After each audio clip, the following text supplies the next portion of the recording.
And now for something completely different.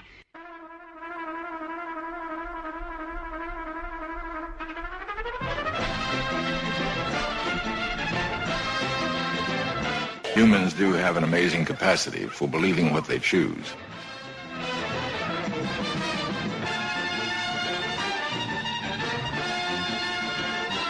I think before we go around killing people, we had better make damn sure of our evidence.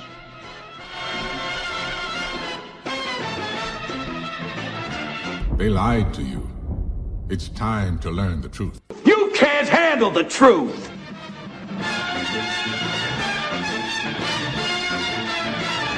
From what was once an inarticulate mass of lifeless tissues, may I now present a cultured, sophisticated man about town.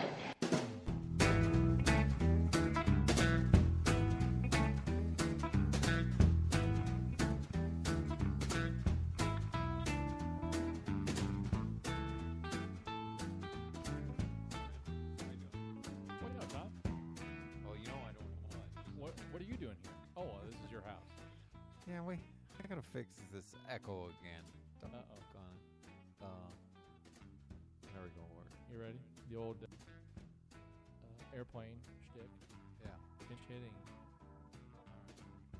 And batting for Pedro Borbon. Yeah, no kidding. I'm about to take these headphones off. All right. I think we're all good. All right. Oh, yeah, we are. Oh, good evening. Good evening.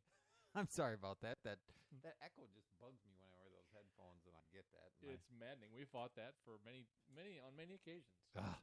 Hopefully, it's not coming through. You know, we've done this before where we did the whole show, and then I replayed the show. We played it right afterward, and there had no echo on it. And then somebody said there was an echo and waited, like 2 hours. And I said, no way, I played it already. So I played it again 2 hours later. Then there was an echo on it. Well, and then last week's show, not to talk about all of our problems. Yeah. But one of us, I think this was a dastardly plot on your case for you to be heard and not me. Exactly. Not to be heard. I think you violated my rights, Tom. I did. I've done it before. I'll probably do it again. Yeah, we didn't have the gain set right, so I don't know. I asked Lisa to text me to let me know how we sound, but if anybody's out there has my number, and if we sound off or we sound good or whatever, just if you could just text me and let me know. I don't need 700 texts, though. That's the problem right now because I'm a little busy. It's a given we're off. Yeah. Well, yeah. Yes. In content, we're always off. Yes. But sometimes we sound okay. Sometimes yeah. So kind of crappy. Hopefully that's the case. But let's just continue, assuming that we are being heard. Is this working? See, that was funny. Tap tap tap. Yeah. We're trying out a little bit of different new equipment. I think it's going to be weekly. Every week we're going to have something new. We're going to be doing this a different way. There's going to be something different now until we get it completely ironed out. We've been saying that for how long now? Well, we're trying to learn earn our propeller head status. Yeah, absolutely. I'm busy. I'm busy right now. Sorry, I'm doing emails. Oh, don't let me interrupt you on that. Okay. Let me just get out of this so it's out of the way. So anyway. Well, this is while you read your emails, I'm just going to welcome everybody to the Only Peasant Radio Show. This is Brad, and I'm joined by my good friend Tom. Dr. Liberty, I haven't knocked him around on that lately, but yeah, we are glad that you joined us. We hope that you will give our show, Tom's thoughts and my rhetoric sometimes and rebuttals some thought. We always strive. This is a show about liberty, and we always strive to hopefully make you think. Maybe you don't agree with this. Probably you won't. But we hope we make you think. And we've got, of course, another, controversial conversation tonight. We do. We're going to talk about the TSA. We're going to talk about the NSA. Glenn Greenwald. We talked about the TSA last week. Yeah. Walter Block. Michael Rosef is another guy for today. But one of the things that we should mention, or I should say I like to mention, is that we are a long-form alternative talk show. Yep. I mean, we're the NPR of anti-NPR. I don't know, right? But what I'm saying exactly what does that mean, Tom? I love the format of NPR. Absolutely. I think it's a great form. They go in a little more depth than something crazy like O'Reilly's longest segment is 6 minutes, which is when I say O'Reilly, mainstream media. Well, a segment on the nightly news or the Today Show might go 2.5 minutes or 3 minutes. It's crazy. Yeah. I mean, you barely can introduce the guy you're going to talk to. Exactly. And he said, "All right, thanks a lot for that." Yep. Hi, I like your shoes. Okay, we're done. Commercial. Yeah, and I get it. They say people have short attention spans. They got to move on. It's got to be quick hitting. It's got to be all this stuff. What'd you say? Exactly. Squirrel just went by, didn't it? I know. Sparkling. But I think to understand what freedom is and to get into something more meaningful, it takes time and it takes context. It's something we've been talking about for ever since we've been doing this show. Yep. And I can absolutely testify that context or otherwise, just the concepts that we try to talk about on a weekly basis to get through to how we all have come to understand things before, to see things in this light is very challenging. It is something that doesn't happen overnight, and if so, what kind of drugs are you taking? Yeah, and the difference here is, I think, is when you get, we talked about this before, where I've got acquaintances, friends that say, well, I agree with you on this one, I disagree with on that issue and this issue. And I'm not trying to get a single issue to anybody. Like today, the stuff we're going to talk about here in a few minutes, the real meat of the show. In a sense, that's not what the show's about. And you're going to say, well, how dumb are you? You're doing this, you're going to talk for whatever. We're going to talk half an hour or so on this topic, and that's not really what the show's about. And I'm like, no, the whole show is really about what is freedom and how it belongs to you by your natural right. In other words, as you being human, you are entitled to be free. A rock is not entitled to be free. What's the difference between you and a rock? Yeah, you got skin. No, it's your ability to reason. This comes from Ludwig von Mises, a brilliant guy. And you could read every book of his, and obviously you'd learn a ton, but there's still more out there. There's a lot of people who've written and spoken much more eloquently than I can on this. Again, like Brad said, we just want to pique your interest. And if you really want to do some serious understanding, you need to go do some reading. And maybe the way, if you just insist on not reading, there's some good YouTubes out there. There's some great stuff on the web about this. Of presentations that these guys have given, to different conferences. And, I don't know, people paid $100 to be there. You can watch on YouTube for free. Right. So anyway, that's the deal. You're going to hear some stuff, and you're going to say he's a little off his rocker. And what the problem is, I got to do, the NSA, the TSA. We got to do all these SAs. Right. SA. I get it. That was funny. I get it. All these agencies, and we're going to do all these. All we're doing every week, essentially, is examples of hypocrisy. Yep. Examples of how the state doesn't do what its rhetoric says it does, right? And how what you've been taught. Or what you've been taught, right? All this stuff.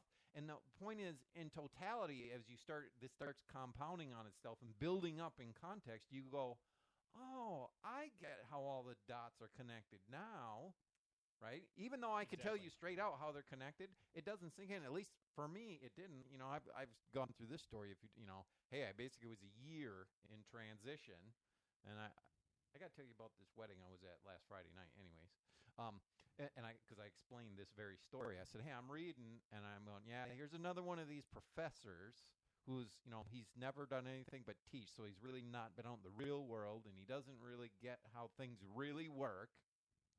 This was Dr. Walter E. Williams, by the way. I'm one of his biggest fans. He doesn't know me, but I am. Sure. I guess I'm the weird dude stalking or something. Anyway, I was reading one of his books, and I was sitting right in the chair you're sitting in, by the way. I feel the power. Yeah, and I just sat back, and I was like, oh, my goodness. He's actually the guy who's been consistent this whole time when I've been thinking he isn't consistent. Of course, I'm consistent. I mean, ask a guy. Right. Nobody's going to say, yeah, I'm inconsistent. Right? Sure. They all have this, I don't know what to call it, philosophy built up in their head. You know what's right and wrong, right? All these things. Well, this is kind of this was a shakeable moment for me. I mean, I really lost a ton of confidence because what I absolutely knew was right before that moment, now I knew it was wrong. Mm-hmm. It's like, how can that happen? You know, I was 40 years old. It's not like I was 7 and I really hadn't thought about anything. Right. And then I changed. You know, I was 40 and I'd been like into this a little bit in the political world of politics, and not necessarily politics. Like, I don't care. You know, you got to comb your hair on part your hair on the right side rather than the left. That's how you get more votes. I don't care. I mean, that never excited me. But it's like the thing that's interested me was Social Security. How are we ever going to fix this problem, right? The program's supposedly going bankrupt. Yep. And I'm like, well, you're going to have to fix that. I mean, because someday it's going to run out. And those are the kind of things that I was interested in. I started digging on the internet and stuff, and here I am, whatever it is, 15 years later. Yep. So I didn't set out to go, here's the deal. I'm a conservative Republican, and I'm going to become a libertarian.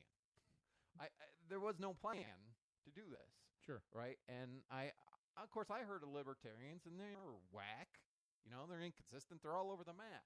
Well, once you delve into this enough, and again, this is the context that Brad is speaking of, that you have to gain, and maybe do some research on your own, reading, YouTubes, etc., you will eventually be able to connect the dots. There's no one I've ever talked to that I said, hey, what are you? You're a liberal Democrat here? I'll make you a libertarian here in 30 seconds. Check it out. I'm going to say this 3 sentences to you. Bang, you're going to go, yep, I'm a libertarian. Yep. It doesn't happen that way, and that's why we keep harping. You need the context to build. So, I don't know. Sorry, I went. Here's something you have to do. How are you doing tonight, Brad? I'm doing great tonight, Tom. I know you've got a lot of things you got 7 pots on a 4-burner stove. There's a lot of craziness in my life.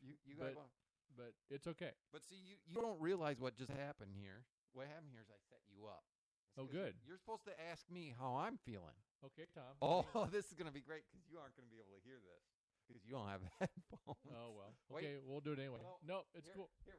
Just a second here, and we're having a little equipment deal. So here we go. So I'm doing great, Tom. We're going to try this again. Yeah. I'm okay. You know, there's a lot going on. How about you? I think I have a little fever. You got a fever? Yeah. You know, hang on a second. I got a fever, and the only prescription is more cowbell. Whew, okay, I feel better now. We talked about that skit times ago, and on my headstone. That is the theme of my life. I don't know if you guys know that. That's actually Christopher Walken. Yeah, that's It's the funniest skit ever on Saturday Night Live, or one of the funniest by any means. Yeah, and it defines my life because Christopher Walken is redundant after redundant after redundant. And that's exactly how my life seems to play on. Exactly. It just repeats itself. So that's awesome. Anyway, I just thought I would have a little fun with that. I got some other ones on here, but since you don't have headphones tonight, we'll do that another night. All right. I have a whole bunch on my hard drive. I'm trying to upload them to this Spreaker.com that we broadcast on. Anyway. All right, cool. With that, I don't know. Is there anything else we want to chit-chat about, or we want to get going? I think we've chit-chatted enough, but we'll reserve the right to have an interlude, and maybe chit-chat some more. Intermezzo. That as too. they do in a formal dining occasion. Gesundheit. De nada. I don't know what to say. Sorry. That's what came to my mind. Hey, okay, so we're going to talk about the NSA, Glenn Greenwald, privacy, and I'm using the quotes here, right to privacy, because we're going to talk about this in more depth. But my mission here tonight is maybe we'll get the SWAT team out here if we say the wrong buzzwords on here. We're gonna. Is anybody listening? Is this on? Exactly. Is the room bugged? Yeah. See all the stuff we'll be talking about, and there'll be proof that when you hear like handcuffs clicking, and then there's no more voice on the show, you'll know what happened. Anyway, I just think privacy is an interesting topic. You know, everybody says right to privacy. The libertarians, excuse me, I've gotten into this a few times. One of the things that maybe a number of people find interesting is that in the libertarian world, there is not unanimity of thought. In other words, okay, it's a lot like, you know, hey, if you're a Democrat, you're probably well aware that all Democrats aren't exactly the same place on all the issues. You know, they just kind of mostly overlap. Okay. And that's why they call themselves Democrats. Same with the Republicans. Okay. Right? And libertarians are essentially no different. The thing that they don't argue about too much, Now, and this, what's really weird, okay, there's a libertarianism, and then there's the Libertarian Party, which is actually more akin to the Democratic Party and the Republican Party, of which Brad and I spent almost no time talking about the Libertarian Party because, by and large, I don't care. Yep. So what we talk about, and there's a whole argument, should even use the word liberty, and I'm actually inclined to not use that word. Okay. I like to use the word freedom. And Freedom. we threaten always to do these shows on definition of terms and what they mean and all this stuff, right? Yep. We'll definitely get that. And before I really get to the meat of the top, we're gonna do. Don't let me forget our intermezzo. I want to talk about the wedding that I was at All right. Friday night. But Okay. So we're gonna get going. All right. Anyway, so I don't know what I was doing. I wind up listening to this Glenn Greenwald. It's not an interview. He was talking to some group. I don't even know where I heard this. I started hearing this, and he was talking about the NSA, Edward Snowden, right? Although, and it got into Chelsea. Used to be the private. Oh gosh, the guy was the guy who became the girl. He had the sex change operation. Oh geez, I can't remember his name. Anyway, just chalk that all up to poor memory. I mean, I know what the topic is. I can't remember his name. Anyway, this is where this topic went, and I got kind of interested in it, so I started researching this a little bit. I thought, you know what, this would be a good topic for the show, this whole privacy thing. So anyway, one of the things that... my guess is that our listeners have their opinion, have some sort of opinion on privacy. This is one of those topics that is pretty frequently in the news, and... Maybe they don't have an opinion, but I'll bet we could make somebody mad by talking about it and them go, well, yeah, the government should have a right to that. No, I should have more privacy. Like you always say, the cat's out of the bag as far as privacy on the internet and everything else, because it's a runaway train. Absolutely.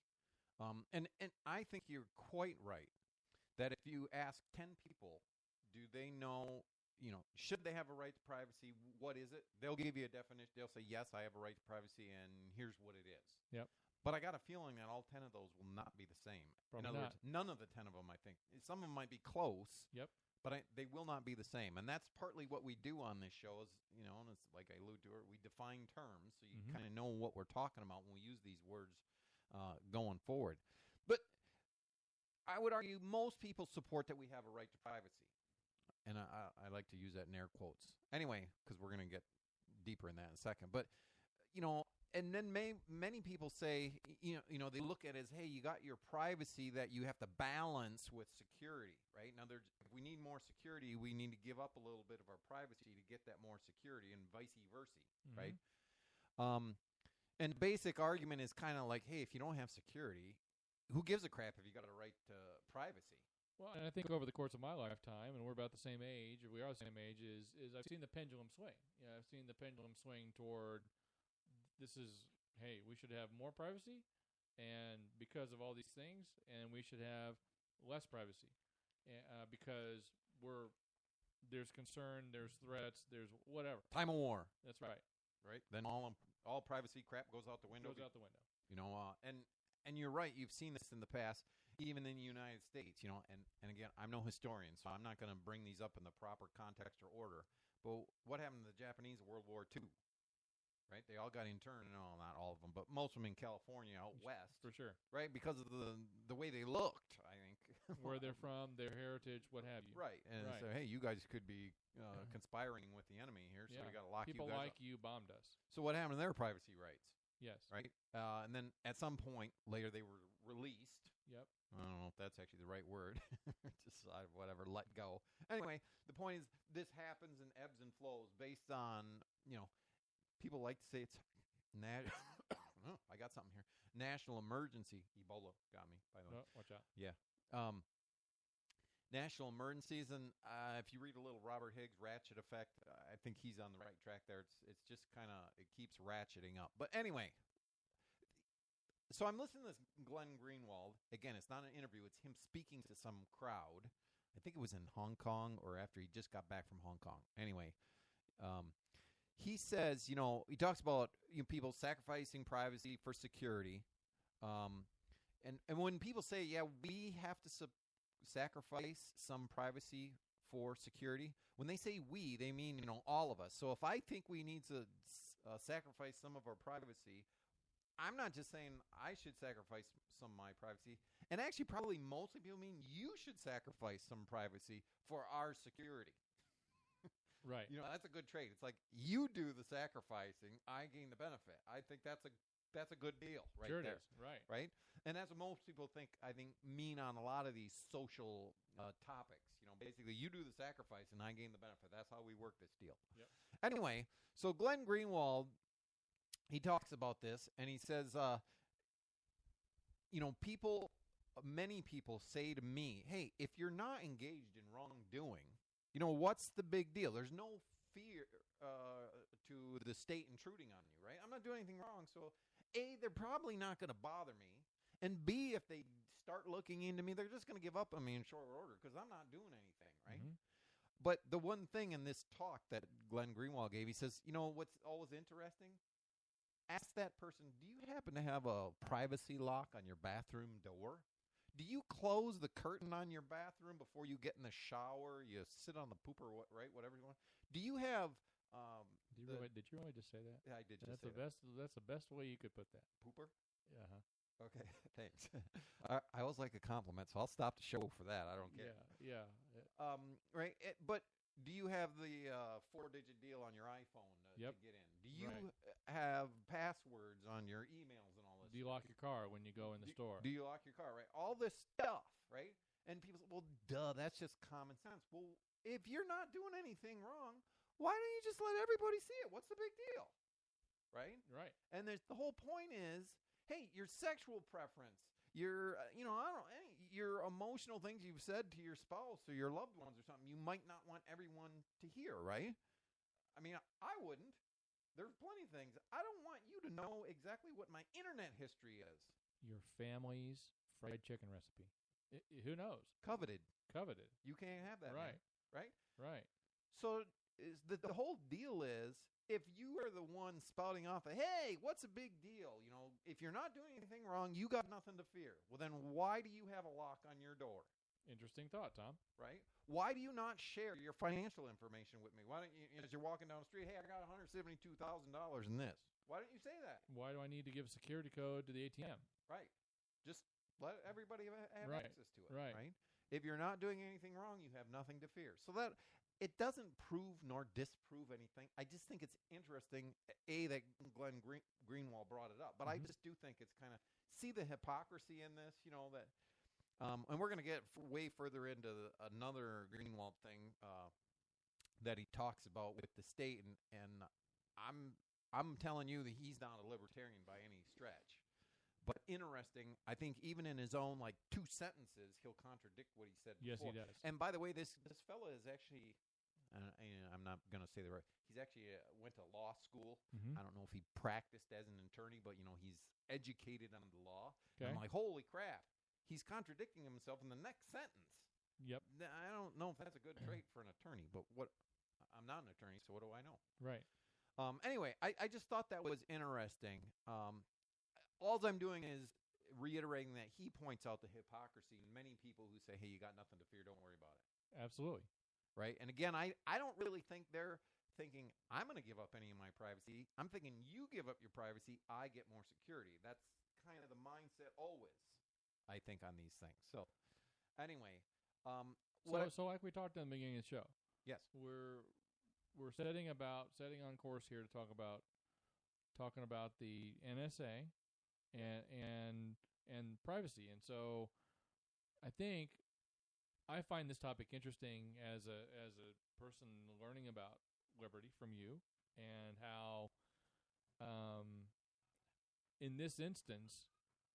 I guess when you said we were going to talk about this, I'm not quite sure I could come up with that there would be a consistent path, or what the path would be. Most of the time with liberty and freedom, it's less involvement. But some of the stuff we're going to talk about, actually, it kind of surprised me.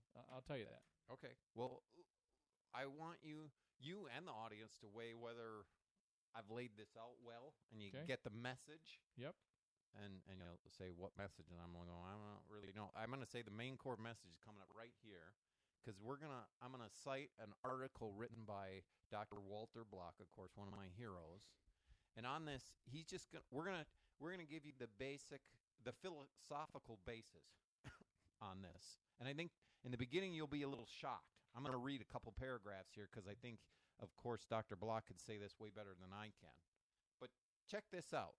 This is Dr. Walter Block, and I'll post this on the Facebook page so you can get the whole context of the thing, because I'm going to cheat, and take whatever, 4 or 5 paragraphs. But he says, point blank, there is no right to privacy, none at all. It is not a negative right, all of which are supported by libertarian theory, the right not to be molested, murdered, raped, etc. Rather, the so-called right to privacy is a so-called positive right. Like the right to food, right to clothing, right to shelter, welfare. And you say, what's the difference between a negative right and a positive right? Again, I'm already off his article here a second.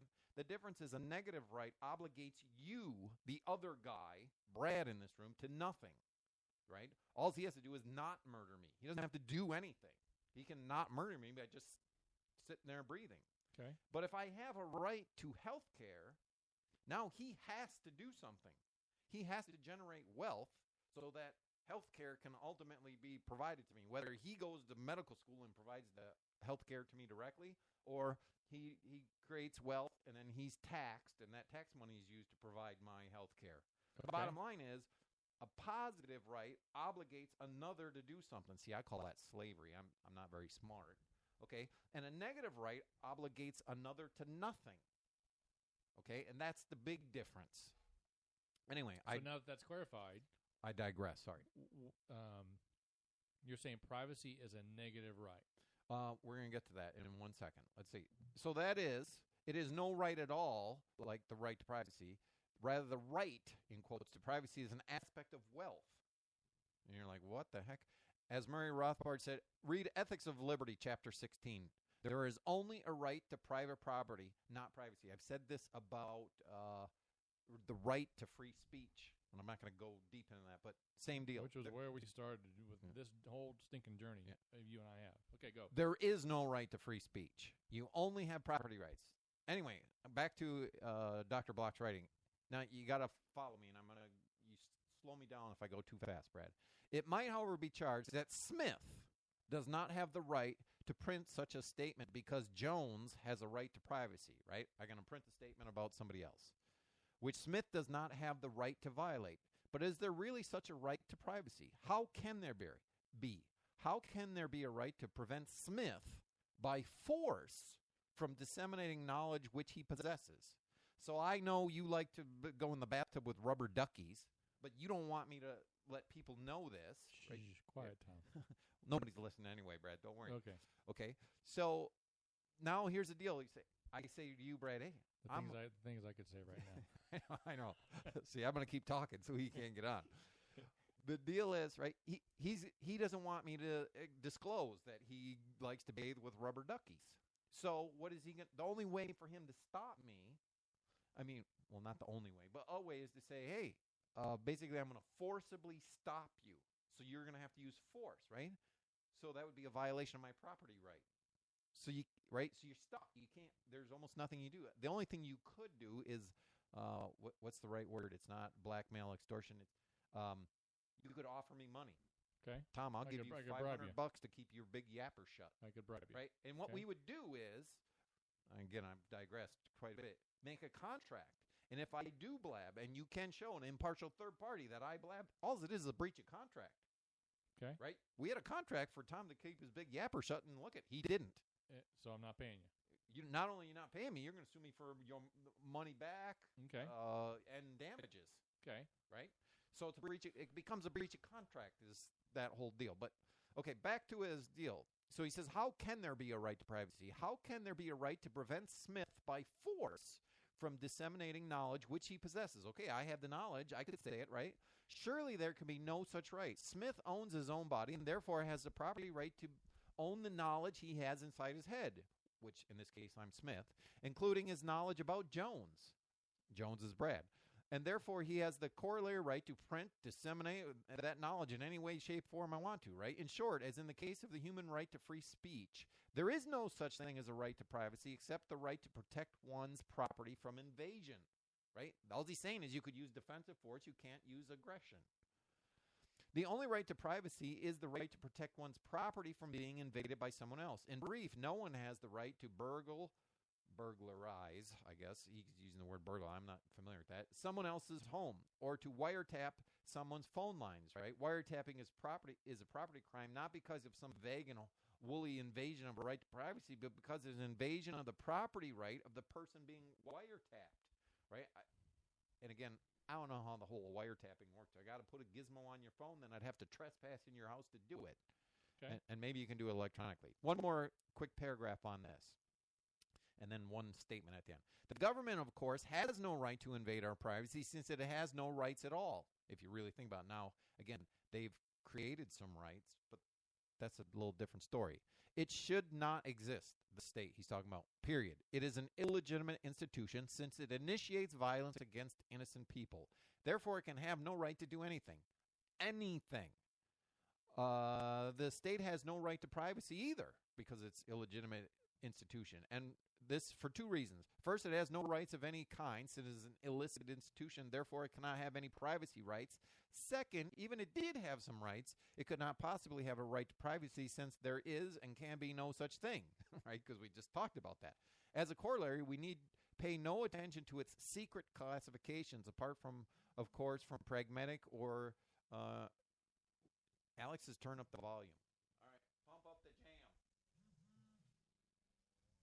All right, we just did that. Tell me if it's any better, Alex. We got it up pretty high. I'm looking at my feedback. Yeah. Very faint. Let's try this. Let us know if it's any better now. Okay? Where was I? So the state doesn't have any privacy rights. And again, because we said also privacy rights don't exist. As a corollary, we need pay no attention to its secret classifications, apart, of course, from pragmatic or utilitarian considerations. Oh, she says no better. Uh-oh. You got the gain up? Yeah, I had it to where I had it last time. All right, let's try this. Okay, any different now? Let us know. Oh, yeah, she says better. So I don't know if we just did something in this last step or was a step before. Anyway, see, I can hear it come through my headphones now. There you go. So anyway, here we go. Back to the discussion.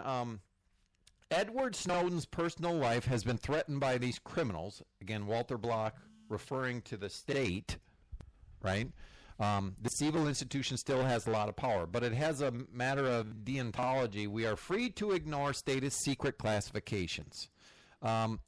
And I'm skipping way down on this article, but I wanted to just read you the last line again, and this sums up his article. He says, privacy is a benefit, not a right. She writes this step and step before, so I don't know what that is. Privacy is a benefit, not a right. It is a benefit that the market, when and if it is freed, will confer on those of us who wish it. In other words, if you create enough wealth, and you have enough wealth, you can keep things private as a practical matter on your own. Like, in other words, if you have some tools, if you have a house, you can be inside your house. It's a lot harder for someone to invade your privacy, right? Versus if you're sitting out on a public street. Okay? You may use an email service where it's encrypted. I mean, it costs money, right? Mm-hmm. But again, if you create enough wealth, you can pay for better protections. But there's nothing ironclad because, of course, this is a technology game in essence. And when the technology advances, you're going to have to figure out some way how to beat the new technology, right? It's a cat and mouse deal. Right. Okay. So that's what I wanted to lay the foundation for the concept of privacy and what Dr. Block has to say about it. So I don't know. Is there anything that I missed there, Brad? Is there anything we should add at this point? Anything you feel that... Well, so I get there was no, quote, air quotes, right to privacy. it sounds like, because whomever it is that is speaking about you Yes. also has a right to speak how they want to speak. Exactly. That's the whole deal is when I gain, we one of the things we talk about a number of times is patents. Yep. Once I gain certain knowledge, the way it is today, Brad gets the patent. I don't even know he has the patent. I don't know anything about this. I don't know. I'm doodling on a piece of paper 6 months later, and I happen to figure out the exact same thing that Brad had a patent on, unknown to me, right? I have the knowledge in my head because I happen to create it on my own, right? I'm just trying to give the most, isolated example possible here. Because you're going to say, well, that's the chances of you coming up exactly what, okay, just let it go for a second. Yep. So now I have knowledge in my head, but actually legally I'm forbidden to use that knowledge and share that knowledge. Well, how can that be? That's obviously an invasion of my rights, right? My right to my property. My property is what's in my head, my knowledge. And I should be able to use my knowledge in any way as long as I don't invade someone else's property right. So you invented this mousetrap. Unbeknownst to me, I invented the mousetrap. 6 months later, I build the mousetrap. All of a sudden, next thing I know, you're coming in with the sheriff, and I'm going to the clink. Right? Right. Well, wait a minute. Isn't there something a little messed up with that? And there's way more to that on the practical matter, and we've talked about it before. Yeah. But I think it stifles creativity, et cetera, and we're all poor as a result, blah, blah, blah.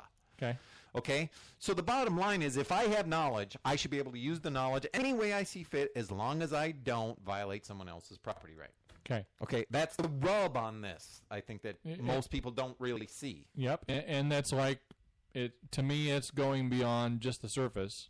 It's looking at it a little deeper and looking at how both parties there would have their own rights. Exactly. Okay. And we have to be consistent to defend them of both peoples. So are we gonna hold this premise, and then are we gonna carry it on to some of the other articles, or that's the idea here? But we'll see how that all works out. Are we gonna have an intermezzo now?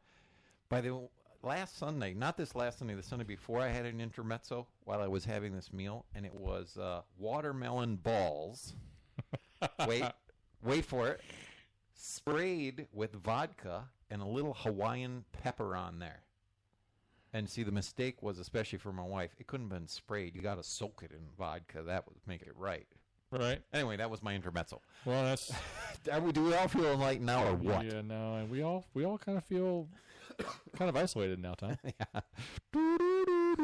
Okay, so now I'm going to switch gears. I'm going to go to another article that I'll put up on the Facebook, and this is written by a guy I really admire. At least I shouldn't say I really admire. I admire his writings. I don't know the man, never met him, but his name is Michael Rozeff, Rozeff. He writes on the LouRockwell.com on a number of things. He writes awesomely well. I mean, just the guy, he's got the mind, and he can put it on a piece of paper. That's one of the main things I always admire about Murray Rothbard. Anyway, so we're going on this article, and again, I'll put it on the Facebook so you can check it out in the full context.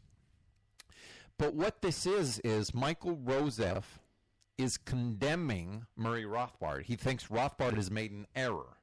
So I really want to read this part, and then we're going to go to kind of a rebuttal or a recap or a Walter Block reinforcing Murray's case. But I think this is interesting, and this happens all the time in the libertarian world, and it's real debate. It's not, hey, you should comb your hair differently. I mean, it's about real subject matter, and that's partly what I want to explain here. But so here's Michael Rozeff talking about Murray Rothbard. He says, if we look at Mr. Libertarian, Murray Rothbard, I'm sorry to say that he offers no defense of privacy, not as a personal and social good in the senses I am attempting to bring out. He writes, so he's quoting Rothbard, there is no such thing as a right to privacy except the right to protect one's property from invasion. This position has a number of problems. Suppose the police monitor conversations inside your home from the street, or read your emails, or tap your cell phone conversations, or eavesdrop as you talk in a plane, train, bus, or your car. Are your conversations your property? He says, against Rozeff says, yes, you have a right to protect them if you can, but what if you cannot? Again, this is the wealth thing, right, that we spoke of. You have the wealth to protect them, you do it. Okay. And should a government or police be empowered to monitor these conversations in the first place? Where is there in this statement a positive defense that we need and must have privacy, or we are diminished in our social functioning? Or where is it said in this statement that the government can overpower us or turn us into virtual slaves? At least the Fourth and Fifth Amendments, inadequate as they are, made some attempt to address the balance between policing and privacy. They reflected to some extent a legal and social history that had a meaningful core to them. Okay, so I'm submitting to you in that first paragraph, and there's only one more from Michael Rosef. He's saying, hey, we need to have a right to privacy because it helps us function better, essentially, if we have privacy. And I agree with him.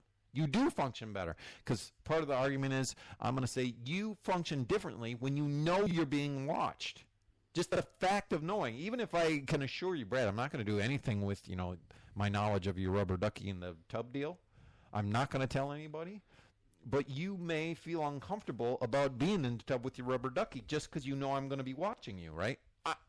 It has shown it affects people. Now we're getting to the crux of the matter. Yeah, rubber ducky. Yep. Okay, so here's his paragraph 2. So I agree with him that it enhances our functioning if we have privacy. So he goes on. He says, if we attempt to defend privacy solely on the grounds of property rights, we are, I fear, not going to come up with strong enough defenses. The term right to privacy carries with it the same potential for a weak defense of privacy. Privacy is more than a rights-based thing, according to Rosef. When we speak of a right to privacy, we in fact diminish or mischaracterize the general idea. The term right to privacy is a kind of shorthand expression of the need for privacy, but it places privacy needlessly on legal grounds. The origin of privacy is social necessity. Social cooperation and interaction freely given depend on it. Speech depends on it. Not being fearful depends on it. Operating as an autonomous person depends on it. No one can operate at all well without feeling that he can take a walk or a drive or say something in privacy unmonitored by a state agency. To be monitored in all forms of private activities is a form of imprisonment. One may roam, but one is constantly under guard and subject to state intrusions. I agree with that part. Okay. Right? That makes sense. I like that. There's nothing there that I shouldn't say nothing, because I am going to be with Walter Block here in just a second. I got a couple points by Walter Block. Walter Block's going to chime in, and he's going to say, hey, I'm not just coming to Rothbard's defense because I'm like big Murray Rothbard's buddy. He goes on to say, he says, hey, here's all the places where I've written stuff that I disagreed with Rothbard. So he's just trying to show that he's doing this objectively. Okay, so what he's going to say is, I got two big problems with what Rosef just said. One, Rosef states, should a government be empowered to monitor these conversations in the first place? He says the answer emanating from Rothbard would be, surely, that no government is justified. Therefore, he would support no invasion of privacy using that quarter. Right? So, in other words, of course, government violations of your privacy, of course, are a no-go by Rothbard. Why? Because he doesn't sanction the existence of the state in the first place. Okay, that's with that argument. And two is a little maybe more interesting. Rosef continues, again, this is Block speaking. He says, suppose a private police monitor conversations inside your home from the street, or read your emails, or tap your cell phone conversations, or eavesdrop as you talk in a plane, train, or bus or your car, right? He's using the example of what Rosef is saying, or he actually quoted it there. And now he's responding. He says, but Rothbard, I think, answers this in the material cited above. There is no such thing as a right to privacy except the right to protect one's property from invasion. We've already said that a couple times on this show tonight, on this episode. But an invasive act is surely one of trespass. Okay? So it all depends upon how the private police monitor conversations. They read your emails, tap your phone, blah, blah, blah. If they do so while or by trespassing on private property, therefore it's illegitimate, right? It's an invasion. Okay, so they can't do that. But if they do so without such nefarious activities, then they are entirely justified. Okay, and this is the part some people don't really like. In the free or libertarian society, presumably, private firms wouldn't compete with each other so as to provide for their customers' defenses against anyone else monitoring conversations, reading emails, etc., right? The private police would attempt to avail themselves of offensive weapons, destroying privacy, while individuals who want to keep their secrets, secret, would try adopt defensive modalities in order to curtail such initiatives. In other words, if these services were available on in a free market, you would purchase the services you want. In other words, I could hire a firm to help me keep myself secret, right? Or I could hire a firm to try to gain your secrets that's going on in your bathtub. Could you not do that now? Of course I could, right? Yep. That's the weird thing that people go, wait a minute, a free society is going to be a crazy-ass free-for-all. Right. Well, this already could happen right now. And the whole point is, by and large, nobody does it. So what's the big fear going forward?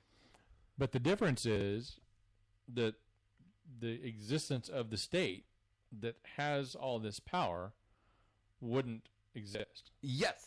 I mean, and there's more differences, but I agree with you. Of course. The single biggest one would Pertaining be to that. this. Yes. Yes. Absolutely. And for some reason, people always feel secure with the state, who is the biggest violator of rights known to mankind. Again, it takes a while to overcome that. Yep. This is the context thing For we're sure. talking about.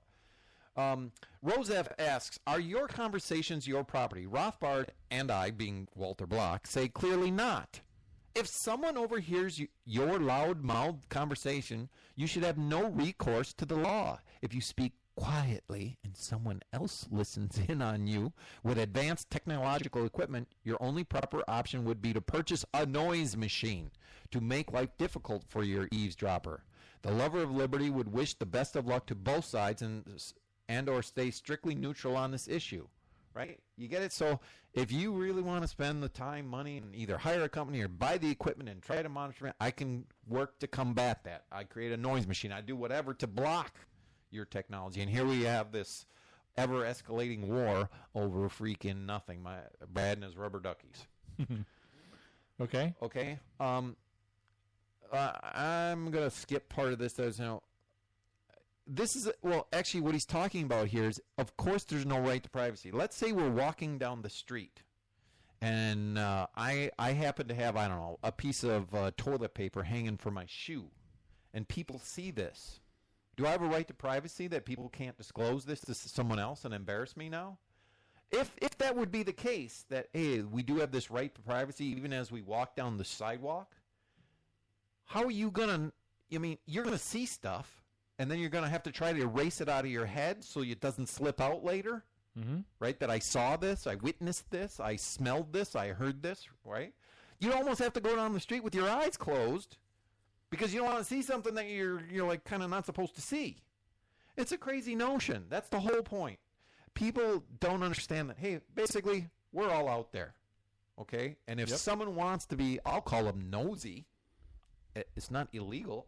It's a characteristic. If they're nosy, they're probably going to learn stuff about me that I maybe don't want them to learn, but they're nosy.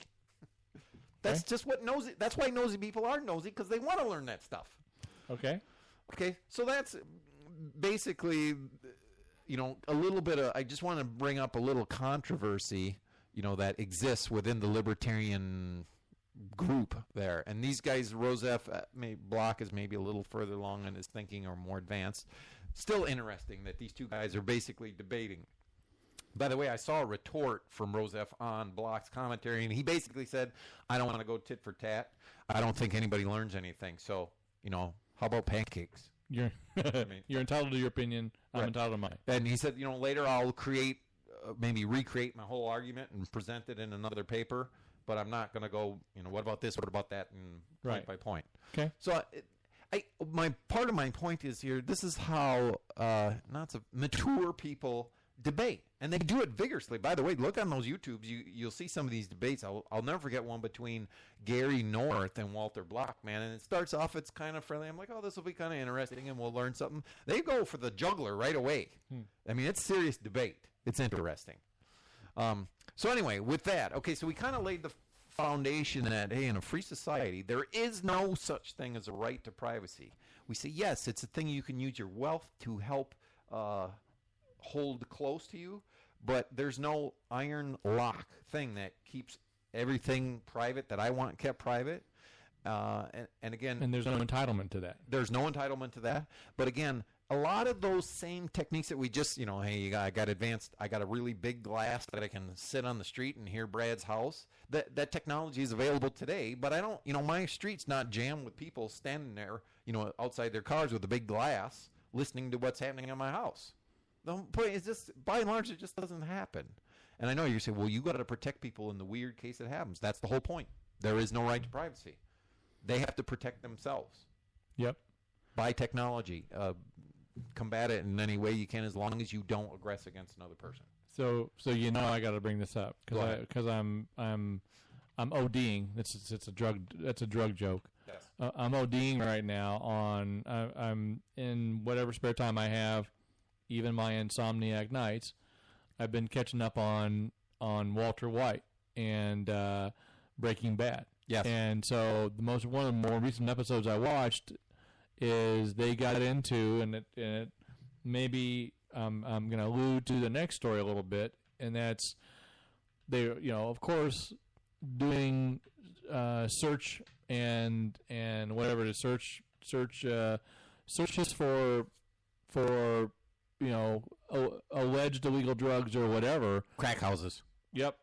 This would be a much more extreme example to talk about. Yes. With this, we're instead of my rubber duckies, I'm trying to moves past that. I get that. But what if you had a meth lab in your barn, Tom? And so I mean I'm watching Breaking Bad through a very different set of eyes, and I probably would have watched it 2 years ago, where I would have gone, damn right.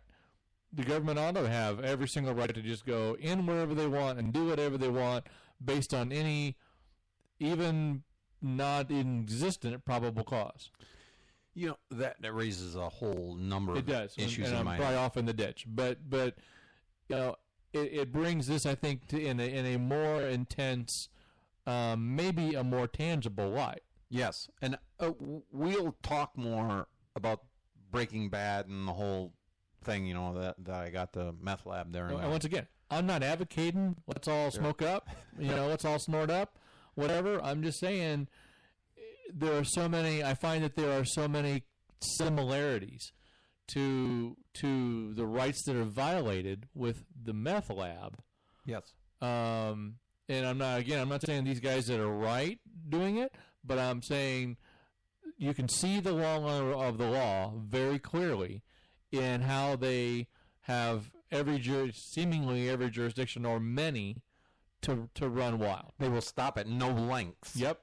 And they'll all go to different branches of one another to get more authority. Right. Absolutely. I said stop at no length. They will stop at nothing. They will go to all lengths. Yes. Right.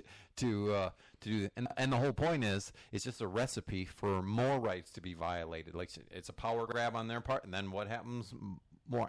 And we'll discuss that. I think it's a great topic. We need to discuss that in greater detail.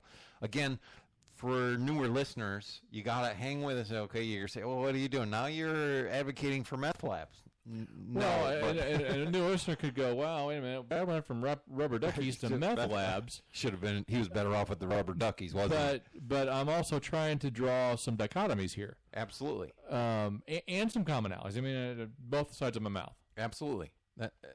And it's there, and we'll do that, and we have to, because I think it's very interesting. Because I think a lot of people, the Breaking Bad whole thing, they kind of could see. I'm not gonna say, I don't want to say too much about it in case somebody's watching. They can kind of identify with the teacher wanting more money. Yep. And that, and then they kind of go, well, in the end, kind of, what is he doing? And then there's other people that know the dude knows that he's breaking the law. He's going to be subject to whatever. He deserves whatever he gets. Yes. Right? So it's interesting. But some people can kind of see a little bit of both sides. And now, once you get there, you go, okay, I don't know. Should this really be wrong? Should he go in the clink for this or should he not? Right? And again, that's subject matter for another show. And here's your fun fact for the day. You know that the creator of Breaking Bad, a guy named Vince Gilligan, guess what he was a creative consultant on, or what famous movie he played a huge role in? Okay, so I'm ignorant. Tell us. Scarface. Say hello to my little friend. You cockroach. And so as I'm watching this, I'm going, oh my gosh, I see it. I can see the connection here. I can see how they have all these intertwined characters and same sort of a position and even subject matter. It's very interesting. Before I go on to the next article here, and then we're going to get to a Glenn Greenwald clip. Okay, let's go. Before I do that, I'm going to say you're listening to the Annoying Peasant Radio Show. We'll call it a long-form alternative talk show. Exactly. Hang with us. Again. Thank you for listening. Yeah. By the way, I have to tell you that I appreciate the listeners. We've got, I mean, we're nothing on the map, but we do. We're doing fairly well for nothing. We're great nothing. And we appreciate We're a big nothing. We're a really big nothing. And we appreciate everybody tuning in because we're getting people to tune in. And I kind of feel bad if I don't personally know some of these people. Yep. Because I'd like to hang out with them. And I'd like to, why are you listening to the show? How'd you find us? Well, yep. It's interesting. In the end, we appreciate it, and we hope that you'll stay with us, and we'd love to hear from you. Absolutely. Thank you again. If you get a chance, check us out on Facebook, Annoying Peasant Radio. For sure. Okay, so we ready to go? We are. I'm done distracting. We got no. That was good. We got another article. Okay, so now I'm kind of doing research for the show, and I wind up getting to this Huffington Post story. It's Robert, I think it's Comer, could be Kamer. He's a publisher at WatchingAmerica.com, and since it's on Huffington Post, I'm thinking, okay, this dude's going to be all wet. And this will be fun, that I could just tear him apart because he doesn't know what the hell he's talking about. I have to tell you, overall, before I go with this, I'm impressed with this guy. And I thought it was good, too. And even when he starts out, I'm thinking, oh, yeah, I'm going to be all over this dude because he's going to be inconsistent and I'm going to be able to crush him. But he does a amazing thing. Again, I will post this article so you can read it in its entirety because I'm not going to be able to do it justice. I'm trying to speed this up because I really want to get to the Glenn Greenwald clip. But what he says is, let me just read a couple of sentences here to begin with. He says, there's really only one argument in support of mass surveillance by the state. Increased security can be bought with reduced privacy, right? It's again back to this balancing act, this exchange. There's a cost. Right, yes. He says that claim begs the question, how much liberty buys how much security? Right? It would make sense to be able to quantify this. Then, if you're contemplating such an exchange, well, how much do I have to get up, and what do I get for what I give up? Right? I would like to quantify this. He says it's almost impossible to imagine how two completely different abstractions, security and liberty, could be compared. When idiomatically we can't even compare apples and oranges, we should be very uneasy that an entire political age has been built on just that comparison. But he's saying our leaders are making these types of decisions going forward, right? But he's saying, but since our leaders insist on making it, and is the only one they ever make for extinguishing our civil rights, and in particular our privacy, let's run with it. He says, he provides a quote in here from Robin, well, I think that's him, right? Did I already say his name? He says, either the math is wrong, or the morality is wrong, or both. And okay, when I was reading this originally, I'm like, okay, I'm a little confused here. And I'm just going to read a couple more sentences here, and then we're going to move on. But he says, to the defenders of the surveillance state, security means saving American lives, right? That's why you do this. I mean, that's the whole justification. Hey, we're going to take some of your privacy away, but the whole purpose is to save American lives. And how could anybody argue with that, Tom? Yeah, most people can't, but you know me, I argue about... I know that. I argue about rubber duckies, so here I go. And you're not advocating the loss of life. What you're saying. Absolutely not. But I already got a problem with his quote. He said, saving American lives. Like American lives are any more meaningful than, I don't know, Iraqi lives or brown people lives? Or right? Right. It's always put that way, on the news when you see the war count, 7 American GIs have been killed. 66 of the other guy. Yeah. Well, and those guys aren't mentioned very often is the point. Right. They always mention the American. And hey, I feel terrible. I mean, it's bad that anybody lost their life. That is. It's not like I go, well, I don't care about the American GIs. Of course I do, but I also care about the others. I care about all the people. What's the difference, right? To me, anyway. That is why Feinstein. He's speaking about Dianne Feinstein, senator from California, in case people don't know, and her ilk justify government surveillance with statements like the NSA's bulk collection of metadata might have prevented 9/11. We're going to get into this more with Greenwald in a second, so I'm not going to say much. So then he goes on. I'm going to go on with the math and the logic. And he does a brilliant job here of saying, basically, he's analyzed this, I should say, in a way that there's no way you can justify this. It's interesting. I encourage you to read it, and it's not heavy-duty reading. It's only, 30 sentences or more. Right. It's not a big deal. It's a short article. Yeah, short article, but he makes a fantastic point. But let me, where is he? I want to see where he summed up here. Doggone it, I'm losing it now. Hang on one second. In the end, so now I'm going, here we go. And I believe in competition. I'll offer up my own base case strategy for preserving American liberty and lives. Okay, right? Liberty. He wants both, right? He wants to preserve the liberty, and he wants to preserve lives. He says it's in two parts, and this is basically the conclusion of his article. And this is where I wasn't really expecting this, and I was like, okay, I'm going to get him on his hypocrisy here in a second.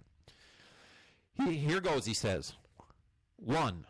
Don't give up any liberties.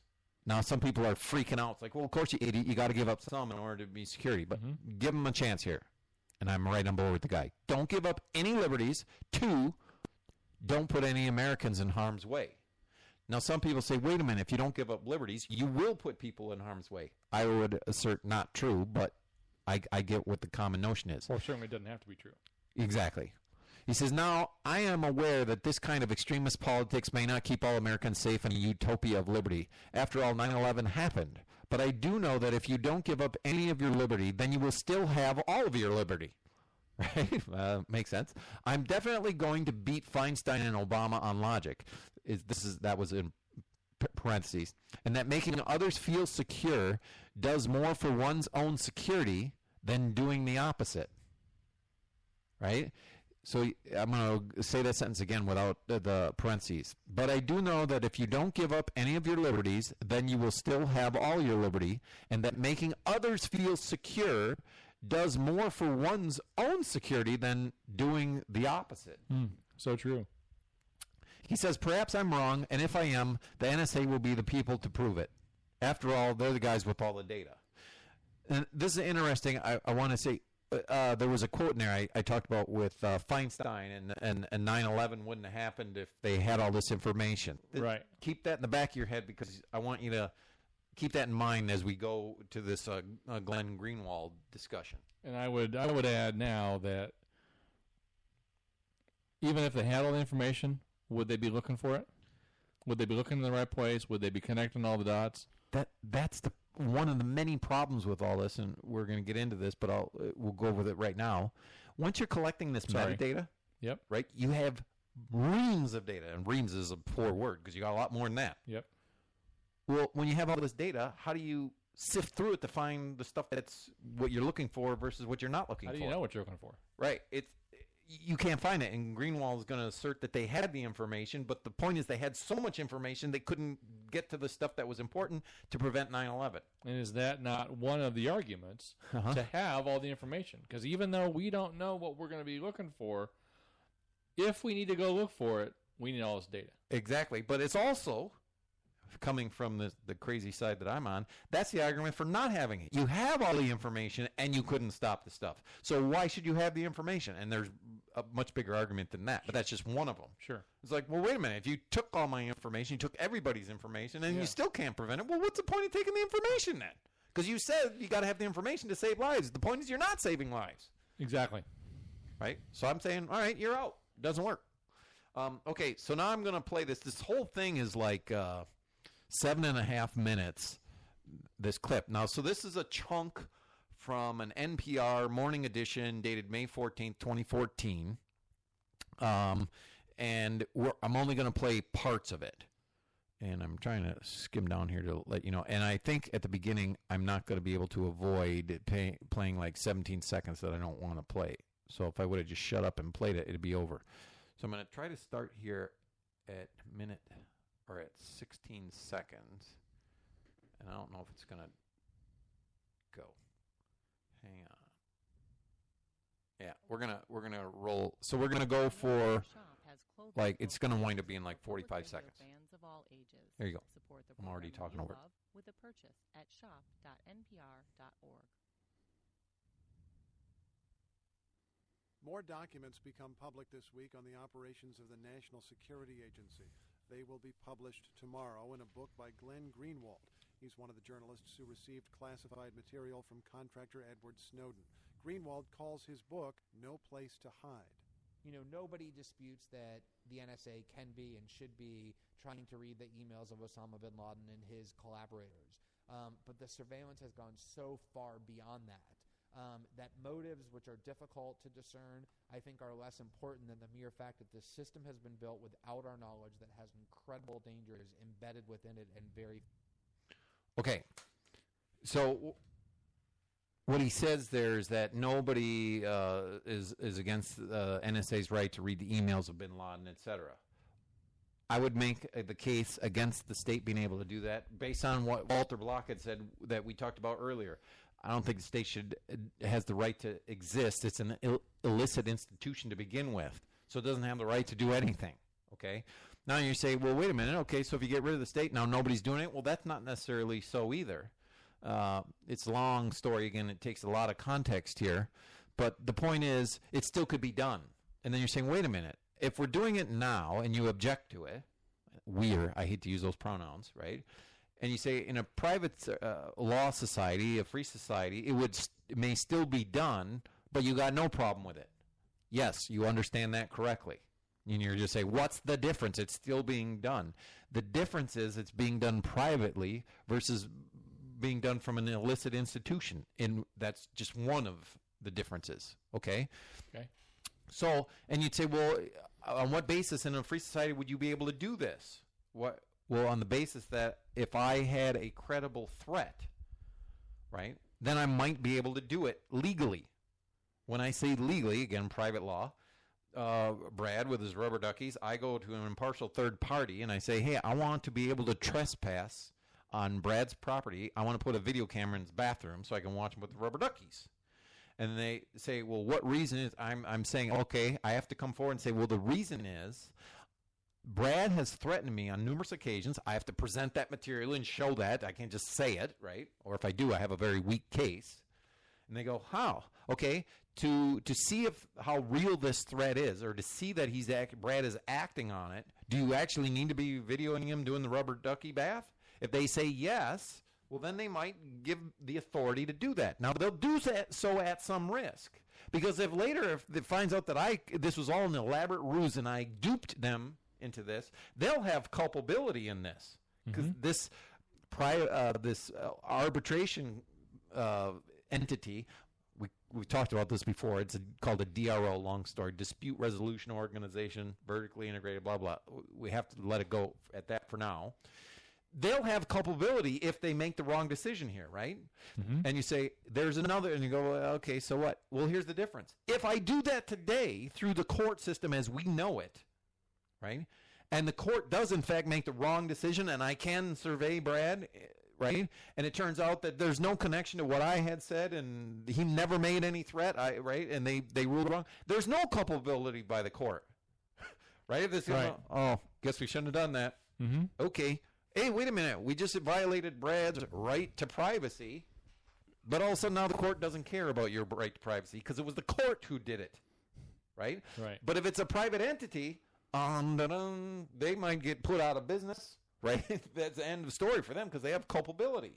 Do you start to see the difference between doing this privately versus publicly? I hate to use that word, right? Through the state. Right.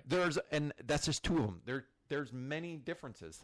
The point is, there's culpability on the side in a private law society that the state has none in this case. Okay, so now I want to go on. And he talked about, that as long as the NSA stays within these bounds, right, that, we should be able to spy, again, the state should be able to spy. Well, here's the deal. The state hasn't stayed in its bound already, because that's why we have this whole argument today about this metadata. Because first of all, people didn't have any knowledge of this at all, and it grew to this giant building in Utah, I think, right? Multi-billion-dollar thing. All the data is being taken, and this kind of got leaked out by this dude, Edward Snowden. and others. I understand he's not the only one. But that's how this is all coming forward. So this whole idea of, we have to keep them chained down or within bounds, how's that working for you? Right? The whole point is that doesn't work. Many people have told me, hey, as a practical matter, this whole anarcho-capitalism stuff, that's not going to work. It's not practical. Really? I have proof that what you guys are talking about now won't work, hasn't worked, doesn't work. Yep. As a practical matter. But apparently that's not proof for people who support the state. And I know it takes a while to get there. Okay, so now what else? It is government court. I talk about the government court, and there's no check there. That's another item with the state doing this. Say, okay, wait a minute. I'm the NSA dude, and I want to spy on Brad, so I got to get a court order in some cases, right, to get this thing. And everybody thinks, yeah, well, see, there's checks and balances. Hey, dude, check it out. They're all on the same team. Exactly. They all work for the state. What do you think there could be some bias there? Yeah, that's another thing. I think that's to my point about the Breaking Bad story. As I watched that, I'm like, okay, well, we've in the course of this investigation, we've hit a threshold. Well, who do we seek guidance from? Who do we seek additional authority from? Oh, ourselves. Exactly. I hope we'll get the permission to do this. Right. Hello. Right. It's not that big of a deal. So I think that, again, another thing. Again, just look at the history when everybody brings up, as a practical matter. I go, look at the history. Your case is doomed as a practical matter. Okay, we're only going to go here for, where are we going? For like 30 seconds. He continues. And Brad, you got to listen to this here and it's going to be loud. So don't. All right, go ahead. All right, here we go. Hopefully this is going to work. On himself. When he started getting cryptic emails from a mysterious source he repeatedly failed to follow up. The source turned out to be Edward Snowden. Greenwald nearly ignored him. An intermediary finally told Greenwald he needed to pay attention, and he's been mining the documents ever since. One newly published item says the NSA intercepted equipment like internet routers on its way to customers. The agency installed hardware to monitor communications pouring through. Okay. You listen to it. I have some stuff written down from before. Your thoughts on that? I don't know. Is your router tapped? Yeah. I mean, there's absolutely no restraint in their process. Yeah, I think most people have this false sense of, security and their privacy. But hey, he's citing a case there where they know a bunch of routers got shipped out to people that don't have some electronic gizmos on them, so they're tapped. Hey, is yours? Right? Think about it for a second. It could be mine. Right. How do I know? Right. I don't open that box up. I don't know what's in there. Well, and this brings to mind. Sorry, keep harping on the Breaking Bad thing, but they're to the place in Breaking Bad where they're doing some money laundering, and so again, kind of along these same lines, you have to explain how you came into this money. You have to. Because you can't just happen to have it. How did you come into that? Absolutely. And there's every sort of way for the state to dig further and further and further into finding out and investigating that. Yeah, by default, the way it is now, the state has the right to know everything. Yep. Right. And the burden of proof, if they have any suspicions, the burden of proof is on you to show that you're in fact innocent. Right. I thought you were innocent until proven guilty. Right. Right. And they say, well, wait, that doesn't mean you're guilty of a crime. You haven't been proven guilty yet. Yes, but look at how the whole system has been warped that you don't even want to be suspected of a crime because of the hassle, the financial burden, and all this stuff that gets put on you, right? So it is a terrible thing to just go, you're under suspicion. Right. It's like, holy crap, my life is over. Exactly. It's like, well, you haven't been convicted of a crime yet, but yeah, that's how nefarious the state is. Correct. I don't know if that was relative or not, but it brought that to mind.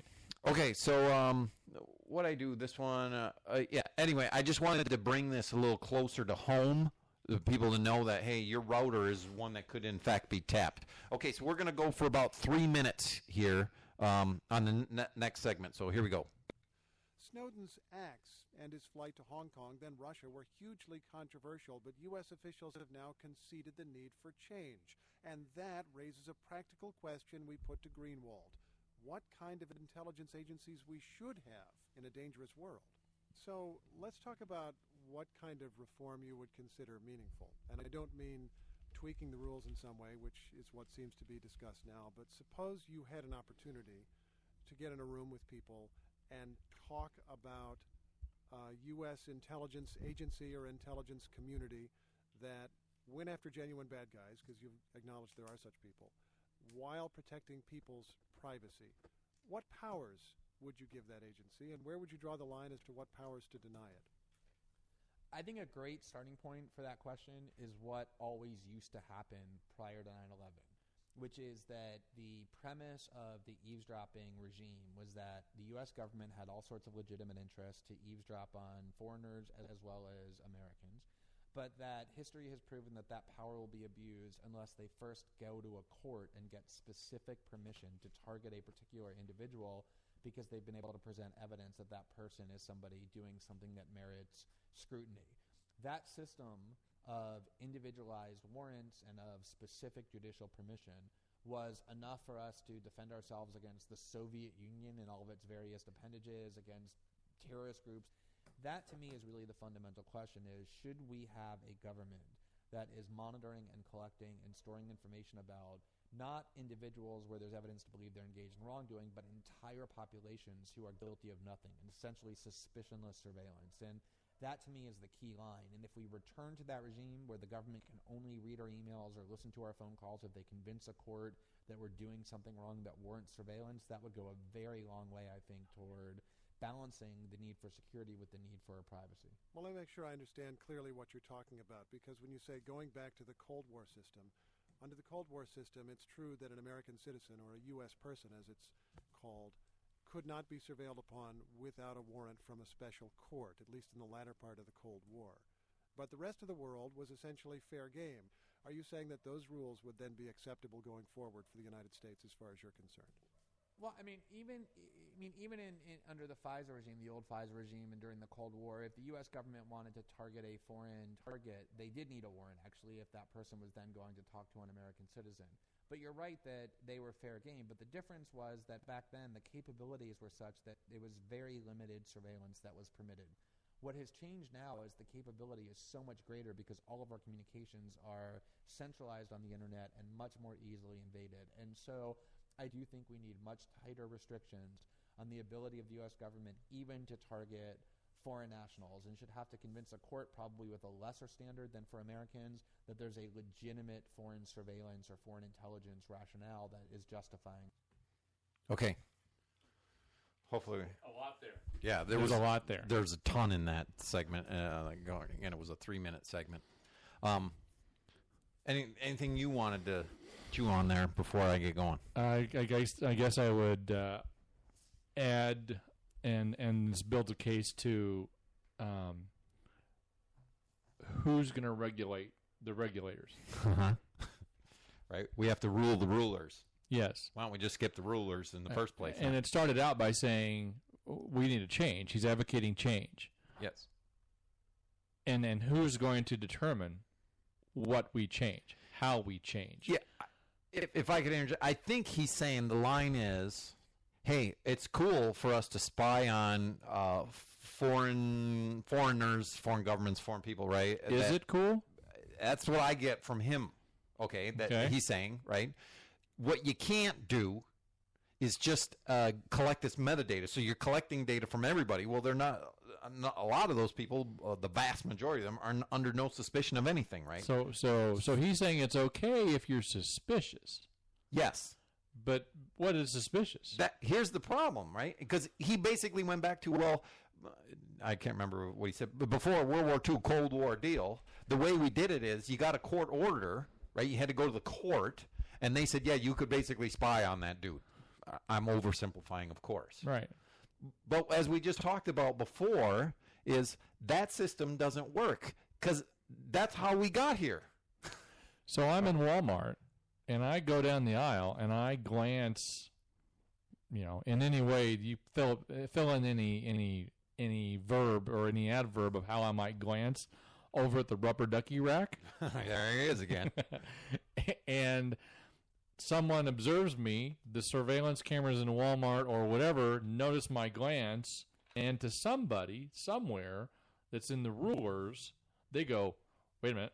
That's suspicious. That's suspicious. Bango. Let's follow and track Brad. There you go.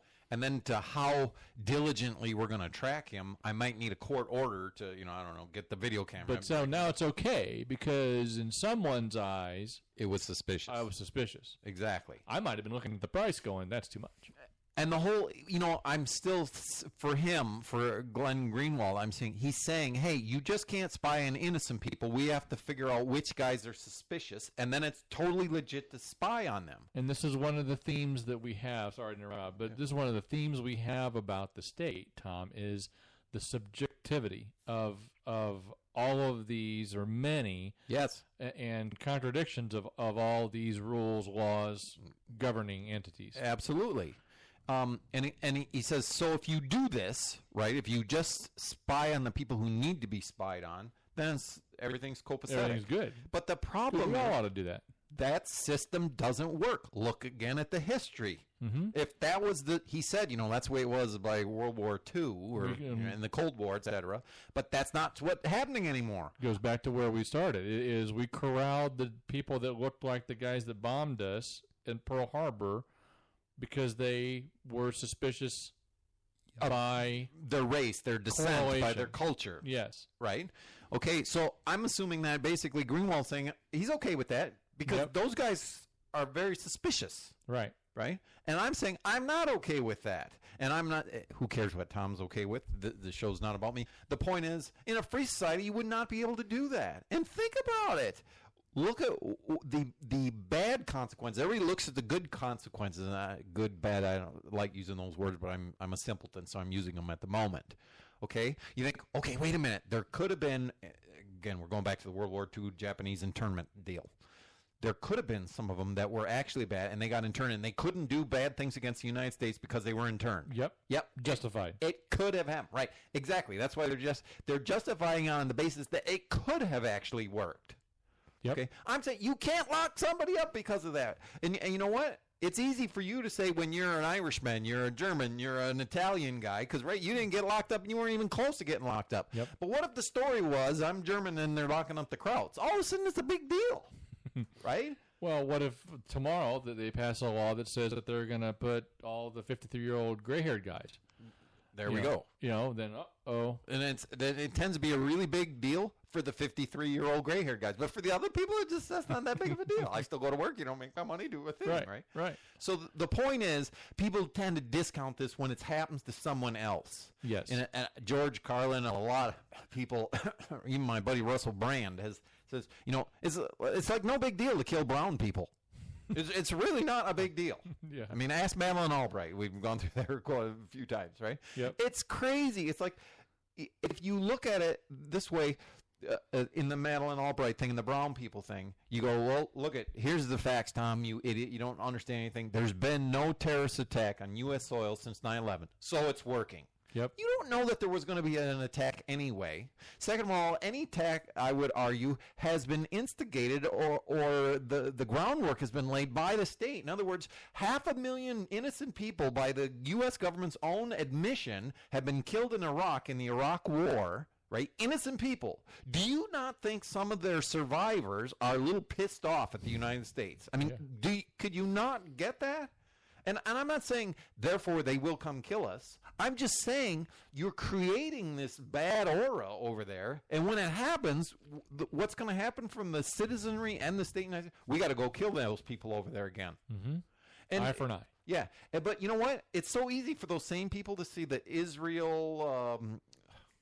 I can't think of the Gaza deal, right? All the chicanery that goes on all the time, right? And people are like, can't they just get their act together and stop this? Oh, we're doing the same thing, but only on a bigger scale, right? It's like, hello, you got to understand. But because we're doing it, it's okay. Exactly. Yes. And when we see it as a good thing, if we're doing it, it's fine. Yep. If it's a bad thing happening, as long as it's not happening to us, it's just fine.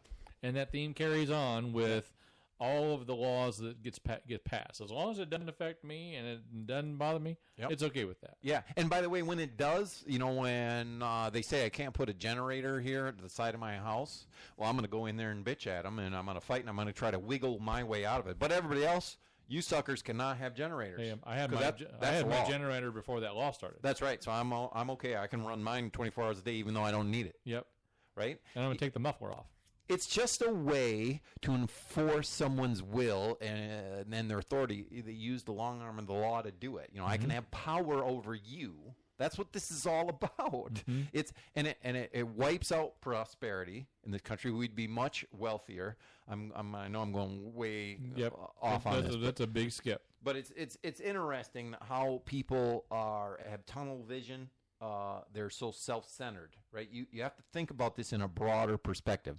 Anyway, we're at, oh crap! I think we got reset on this whole deal. We went to? Hopefully I'm gonna be able to skip along here. Gosh darn it! We're gonna have a little bit of a tumble here in a second, and I'm gonna move us along. I think we're gonna have to play this commercial here in a second.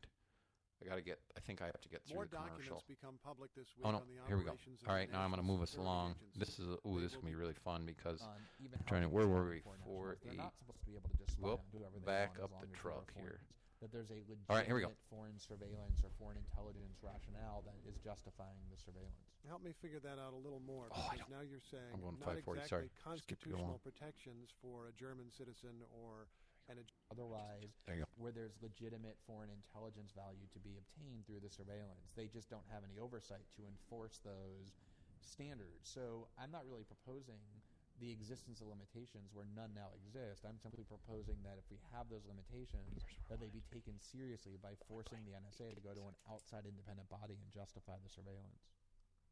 When we have spoken with U.S. intelligence agencies, they have struggled to find any terrorist plot that they've really disrupted using these mass surveillance programs. They've struggled to find the value of the mass surveillance programs and document anything particularly worthwhile that they've done with them. Let me ask you the opposite question, though. Okay. I wanted to stop there. So, this is something we actually already talked about a little bit, but he got to that point. Said the same thing again. Yeah, he says basically there's been no success by the NSA in foiling a plot. Why? Because they got too much data, basically. And he reiterated that it's okay if there's suspicion. It's okay to monitor foreign governments if there's suspicion. Yeah, and again, I would make the argument that it sort of would be if it was a private law society. Why? Because in this case, again, if the court later turns out to be, we find out it was the wrong decision, there's no recourse against that court to stop them from doing this again. Right? What's the big deal? Okay, I made a decision. Whoops, it was the wrong one. Next case. Right? If this was a private court, and I know a lot of people are struggling with, well, how could a private court survive? That's just craziness. You don't understand. All right. And again, context. I can't lay this all out in one show. Yep. But I still think that's also a very important issue. But again, a lot of people aren't tipped in the ditch by the NSA not foiling a plot. Mm-hmm. It's like, yeah. So there's that. It's okay. A lot of people would endorse the give up because we prevent it. Yeah, it's a crazy notion here. On the one hand, it's assuming. I argue that, well, wait a minute, we should just stop doing this, and we should stop doing. The state should not exist, and so a whole lot of other things should be stopped. And I think we're probably going to have to pay some lumps here for what happened. Again, this isn't going to happen anyway here in the next couple of years, so this is all out there talk. But you can't erase what's happened over the last however many generations or hundreds of years, right? You just simply ask those Israelis and the people in Gaza, right? You can't just erase it. They carry it forward from their parents and grandparents, etc. Okay, but the point is, stop doing it, and you have a chance at least going forward. We know if you don't stop doing it, you have no chance going forward at any real peace. So I don't know. I will post this stuff on the Facebook page. You can go through it in much greater detail and better context than we did here. I just wanted to hit some high water marks on a couple of these things. I want to just kind of begin the close by, by kind of going over really what we've already said, just to kind of hopefully to drive it home a little bit, and I just have a few sentences. There is no right to privacy, right? We talked about that. There are only property rights. It may be unsettling to people, but it's the case. The advocates for improved security at the expense of privacy violations by the state advocate this trade for all, not just for themselves, right? And don't even practice what they preach. These people do not have an open policy themselves in many cases. People's activities change when they know or fear they are being watched. That's just a fact. The state has once again overstepped its bounds. History proves that their natural tendency of the state to grow is one that is unchecked despite these impartial courts and bodies that are set up to ensure rights that won't be violated. For a society to flourish, it must have an expectation and protection of privacy, and that protection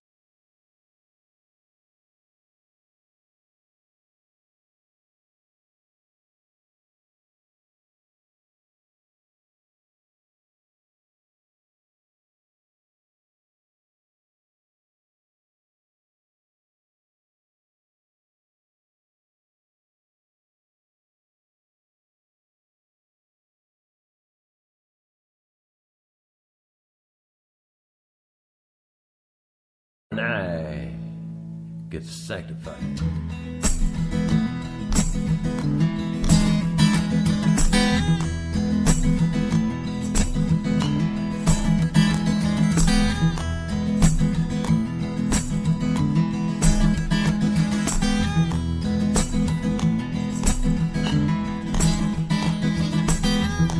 Brother John's still out there on that river out of town. Can't you hear him screaming, the warrior wears a crown? He cries out across the ages in the same hoarse voice. Lone standing sentinel with a solitary choice. His flock spills a source that we all hold dear. But I ain't never seen blood make a river run clear.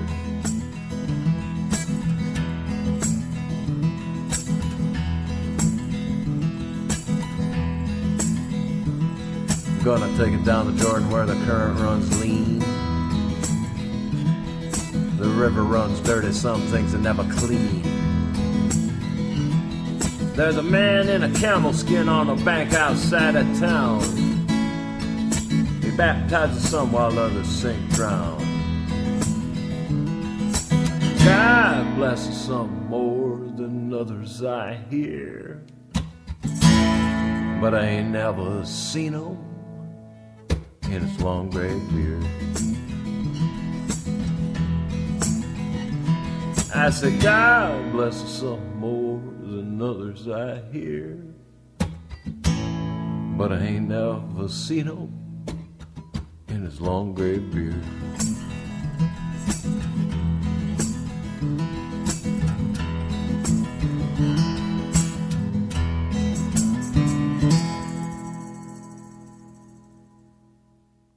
Good night, everybody. Thanks for listening to the Annoying Peasant Radio Show.